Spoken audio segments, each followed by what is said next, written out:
Good morning, students. Today we will study chapter 9 sentence from your English grammar book. So, students, let us discuss and learn how the sentence form in English grammar. Students, you have been studied in Hindi grammar वाक्य किसे कहते हैं and same it is in English grammar. So let us learn it properly. So first of all, let us define the sentence. What is sentence? Okay, so sentence is a group of words arranged in a proper and correct sequence which gives a correct meaning is called sentence. Okay, so here it is given the explanation. Okay, listen. A sentence is a set of words that is complete in itself. That means एक sentence a group of word है जो complete अपने आप में रहता है. Okay, लेकिन वो अपने सही क्रम में होना चाहिए ताकि उसका कोई मीनिंग, कोई अर्थ निकले. ओके, और नेक्स्ट पॉइंट में दिया है in a sentence the word should be in particular order. Okay, word should be in particular order, only then it can give intended meaning. Okay, so कहा जाता है कि sentence a group of word है ना. Group of word किसी भी तरह से रख दोगे तो ग्रुप ऑफ वर्ड हो जाएगा, पर उन वर्ड को, उन शब्दों को सही क्रम में होना चाहिए, तभी वो सेंटेंस कहलाएगा. अगर आप सिंपली एट रैंडम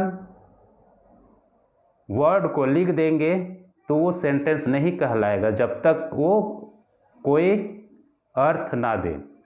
ओके, इसलिए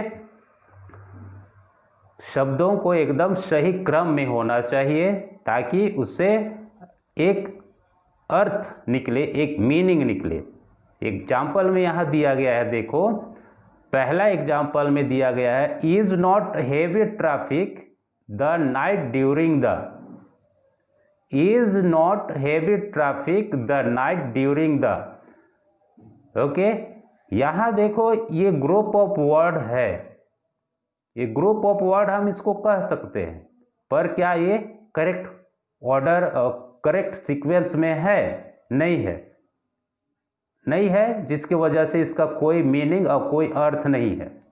ओके, तो ये सेंटेंस नहीं कहलाएगा. और उसी का नीचे उसको अरेंज करके लिखा गया है, करेक्ट ऑर्डर में लिखा गया है, करेक्ट सीक्वेंस में लिखा गया है. The traffic is not heavy during the night. Okay, the traffic is not heavy during the night. ये करेक्ट ऑर्डर में है. करेक्ट ऑर्डर में होना चाहिए सब्जेक्ट, वर्ब और ऑब्जेक्ट, उसके बाद अदर वर्ड्स, है ना. Subject, verb, object and other words, ये इसका करेक्ट सीक्वेंस होना चाहिए. Okay, understood all of you? Okay, then next point, the word in the first sentence do not make any sense while the words in the second sentence is. तो देखो यहाँ जो पहला word, group of word था, उसमें कोई अर्थ और कोई मीनिंग नहीं था, लेकिन दूसरे ग्रुप ऑफ वर्ड जो कि एक सही क्रम में, एक सही ऑर्डर में लिखा गया है, उसका एक सही मीनिंग और सही अर्थ है, तो सेकेंड वाला सेंटेंस है. ओके, ठीक है. अब इस सेंटेंस के कुछ रूल्स हैं, देखो यहाँ पे a sentence necessarily has a verb, इस सेंटेंस में एक वर्ब होना अनिवार्य है, होना चाहिए। ओके, और सेंटेंस हमेशा कैपिटल लेटर से स्टार्ट होता है। कोई भी सेंटेंस आप स्टार्ट करेंगे लिखने के लिए कैपिटल लेटर से आप स्टार्ट करेंगे, और एक सेंटेंस कंप्लीट होने के बाद फुल स्टॉप लगना चाहिए, पूर्ण विराम लगना चाहिए। ओके, फिर सेंटेंस क्वेश्चन मार्क, अगर क्वेश्चन सेंटेंस है तो क्वेश्चन मार्क लगेंगे, अगर एक्सक्लामेशन सेंटेंस है तो एक्सक्लामेशन का मार्क लगेंगे। ओके, ये सब मार्क लगना एक सेंटेंस में ज़रूरी है, उस सेंटेंस के आधार पे कि वो किस प्रकार का सेंटेंस है। ओके, फिर यहाँ पे एग्जाम्पल्स दिए गए हैं। Mona like to eat Cadbury chocolate, Mona like to eat Cadbury chocolates. Okay, तो मोना यहाँ कैपिटल एम से स्टार्ट हुआ है और सेंटेंस के अंत में फुल स्टॉप लगा हुआ है। ओके, उसी तरह से नेक्स्ट सेंटेंस है, फिर अगला सेंटेंस, फिर अगला सेंटेंस। ओके, तो next sentence, I so my mother jumping up and down. Okay, I so my mother jumping up and down, तो यहाँ पहला जो वर्ड है आई जो कैपिटल में है और लास्ट में फुल स्टॉप लगा हुआ है, और थर्ड सेंटेंस जो क्वेश्चन सेंटेंस है। Okay, do our teacher not fail anybody. Okay, do यहाँ कैपिटल डी लिखा हुआ है और जो कि ये क्वेश्चन है इसलिए क्वेश्चन मार्क लास्ट में लगा हुआ है। फिर fourth sentence, what a gigantic ship Titanic was, तो ये एक्सक्लामेशन सेंटेंस है। ओके, इसलिए लास्ट में एक्सक्लामेशन मार्क लगा हुआ है और सेंटेंस कैपिटल लेटर से स्टार्ट हुआ है। Okay, then next point, a sentence should be correct grammatically as well as have proper sense and its fact should be correct। तो देखो, sentence must be correct grammatically, और sentence grammatically correct होना चाहिए, grammatically correct होना चाहिए, और वो proper sense में होना चाहिए। ओके, प्रॉपर सेंस में होना चाहिए। It's fact should be correct, और उसकी जो फैक्ट्स है वो भी करेक्ट होनी चाहिए। देखो यहाँ पे एग्जाम्पल के द्वारा बताया गया है, India is the capital of new Delhi. India is the capital of new Delhi, क्या इंडिया न्यू दिल्ली का कैपिटल है? नहीं है ना, तो इसलिए जो वाक्य है वो गलत है।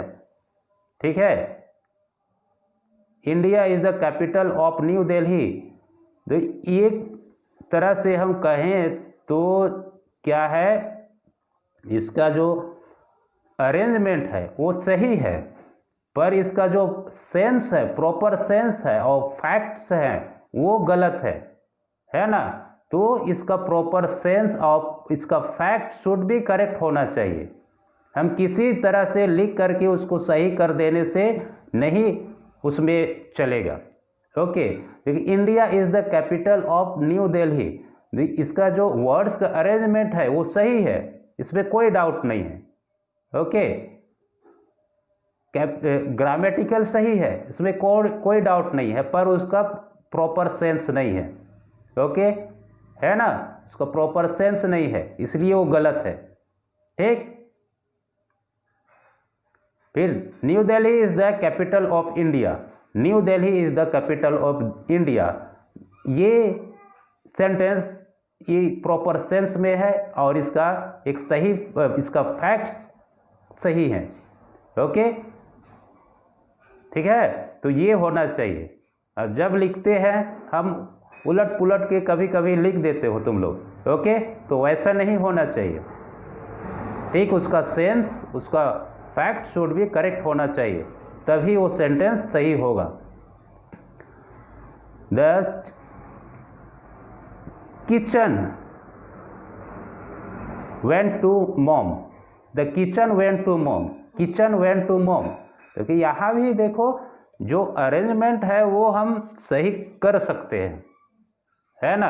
वर्ड का जो अरेंजमेंट है वो हम सही कर सकते हैं, पर इसका जो प्रॉपर सेंस है और इसका प्रॉपर फैक्ट्स है वो सही नहीं है। ठीक है।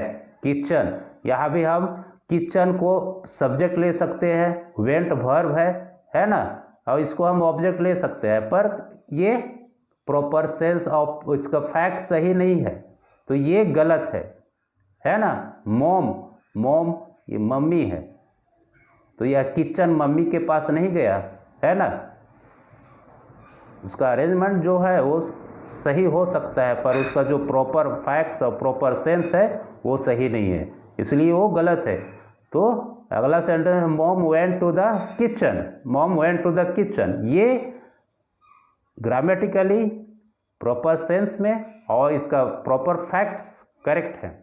ओके, तो ये जब भी लिखते हो तो होना चाहिए। ओके,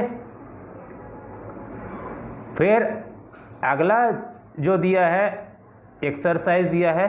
ओके, तो इस एक्सरसाइज को आप अपने कॉपी में हर सेंटेंस को सही ऑर्डर में लिख करके ग्रुप करेक्शन के लिए भेजोगे।